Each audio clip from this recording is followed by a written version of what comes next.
Salve, salve galera, sejam bem-vindos a mais uma aula aqui do canal Biologia Legal. Estamos aqui dando início a uma série de videoaulas sobre o ar, sobre a atmosfera. O tema da nossa aula de hoje é a composição do ar. Então, durante essa aula nós iremos aprender sobre como o ar é composto, quais são os componentes que vão estar formando o ar. Então, o que é o ar? O ar, ele é invisível, ele é incolor e ele é inodoro, ou seja, ele não tem cor, né? Ele é incolor e inodoro. O ar não tem cheiro. O ar tem peso e ocupa o lugar no espaço. Então essa é uma outra característica do ar. O ar vai possuir aí, vai ser formado por oxigênio, por hidrogênio, por vapor de água, entre outros gases. Então, na verdade, o ar é uma mistura de gases. Então, essa é a principal característica do ar. É uma mistura de gases. O ar seco é formado aí por uma mistura de gases, sendo que o nitrogênio, né, e o oxigênio estão presentes em maior quantidade do que as demais substâncias. Então, aqui nesse caso, nós temos aqui a representação da nossa atmosfera, dos gases da atmosfera. Então, a maior parte, aqui em torno de 78% do ar é formado por nitrogênio, 21% é formado por oxigênio e em torno de 1% aí é formado por vapor de água, poeira e outros gases. Então, essa é a composição aí do nosso ar. Então, ele é formado principalmente os gases que formam, os principais gases que compõem o ar é o nitrogênio, o oxigênio, vou ter o vapor de água, vou ter poeira e outros gases também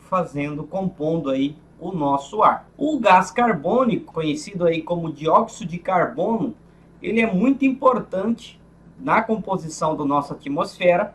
Esse gás carbônico, ele vai ser absorvido na fotossíntese, a produção de energia, a produção de moléculas de açúcares lá pelas plantas, e esse gás carbônico, quando está em grande quantidade na nossa atmosfera, ele retém aí grande quantidade de calor, né, que vem do Sol, ocasionando o que nós chamamos aí de efeito estufa.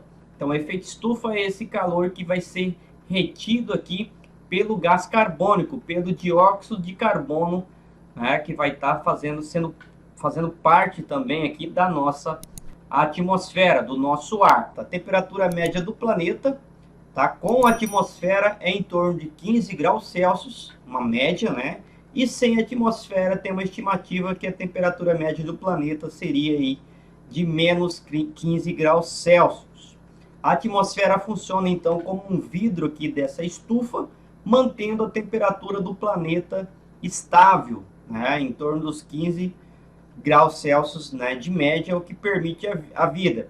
Esse efeito da atmosfera aqui sobre a temperatura do planeta é chamado de efeito estufa, justamente por, né, esses gases da atmosfera fazerem esse papel do vidro aqui de uma estufa, tá, mantendo o calor. Já quando eu tenho uma grande quantidade de gás carbônico sendo liberado, a emissão de gases poluentes sendo liberados na atmosfera, ocorre um desequilíbrio desse efeito estufa. Esse desequilíbrio nós vamos chamar aqui de aquecimento global. A concentração de gás carbônico na atmosfera vem aumentando muito ao longo dos anos, principalmente pela queima dos combustíveis fósseis. A maior concentração de gás carbônico, né, na nossa atmosfera trouxe uma intensificação então do efeito estufa, o que fez que ocorresse o aumento da temperatura média do planeta, o que nós chamamos então de aquecimento global. Quais são as consequências desse aquecimento global? Degelo das calotas polares, elevação do nível do mar, alterações dos regimes de chuvas e do clima em todo o nosso planeta. Vamos falar um pouquinho sobre o oxigênio e a combustão. Para que alguma coisa se queime, é necessário a presença do oxigênio. Então, para que ocorra o processo que nós chamamos de combustão, nós vamos precisar de um combustível, alguma coisa que vai ser queimado e alguma coisa que vai reagir com esse combustível. Isso nós chamamos de comburente. O oxigênio é o comburente natural da atmosfera. E na presença do calor, as substâncias ocorrem uma reação química, onde vai provocar a liberação de energia. Isso nós chamamos de combustão.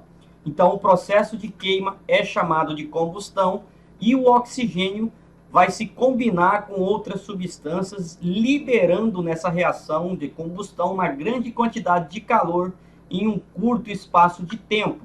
É o que acontece aqui com, esse palito de fósforo quando nós acendemos ele.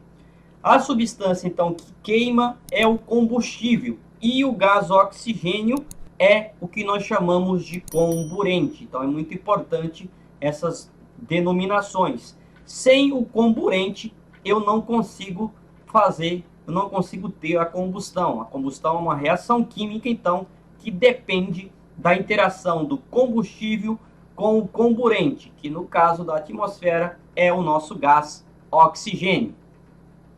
A energia armazenada, então, aqui no combustível é liberada na forma de calor e também luz, como acontece aqui no caso dessa vela.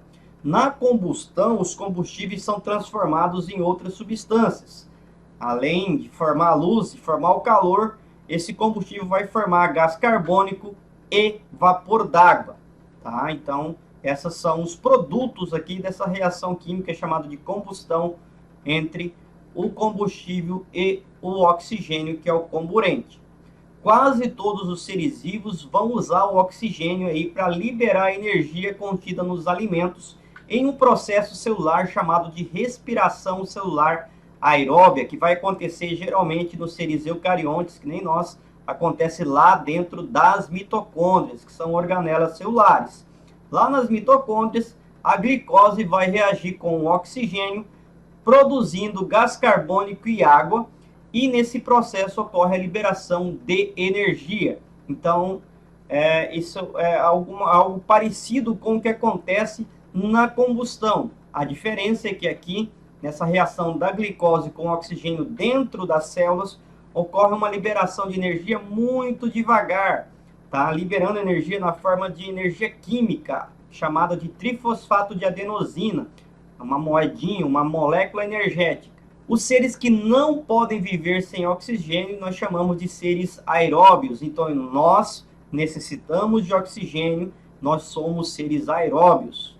Na fotossíntese, as plantas, algas e bactérias que fazem fotossíntese, elas vão absorver água e gás carbônico do ambiente e vão usar para produzir os açúcares. Então, o gás carbônico e a água vai ser convertido lá nos cloroplastos em glicose, em açúcares e em oxigênio, que vai ser liberado para a atmosfera. E a glicose vai ser utilizado pela planta e depois o que sobra dessa glicose é utilizado e armazenado na forma de amido.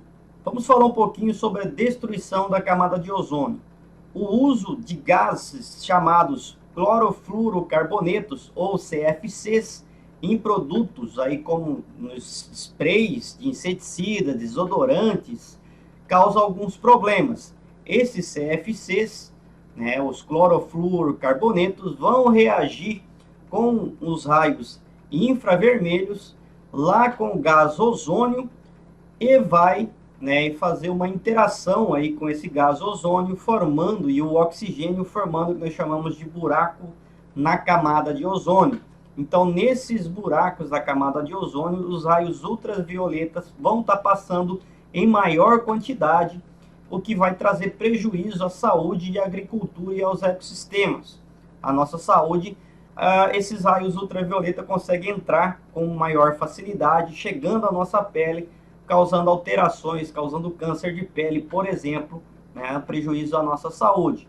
E também prejudicando a agricultura e todo o ecossistema. Então essa foi a nossa aula inicial sobre o ar, espero que vocês tenham gostado, não se esqueça de deixar seu like, deixar seu comentário e acompanhe as próximas aulas aí, onde nós vamos estar continuando, falando um pouquinho mais sobre o ar, sobre as suas características e depois falando sobre as camadas da atmosfera. Forte abraço e até a próxima aula aqui no canal Biologia Legal.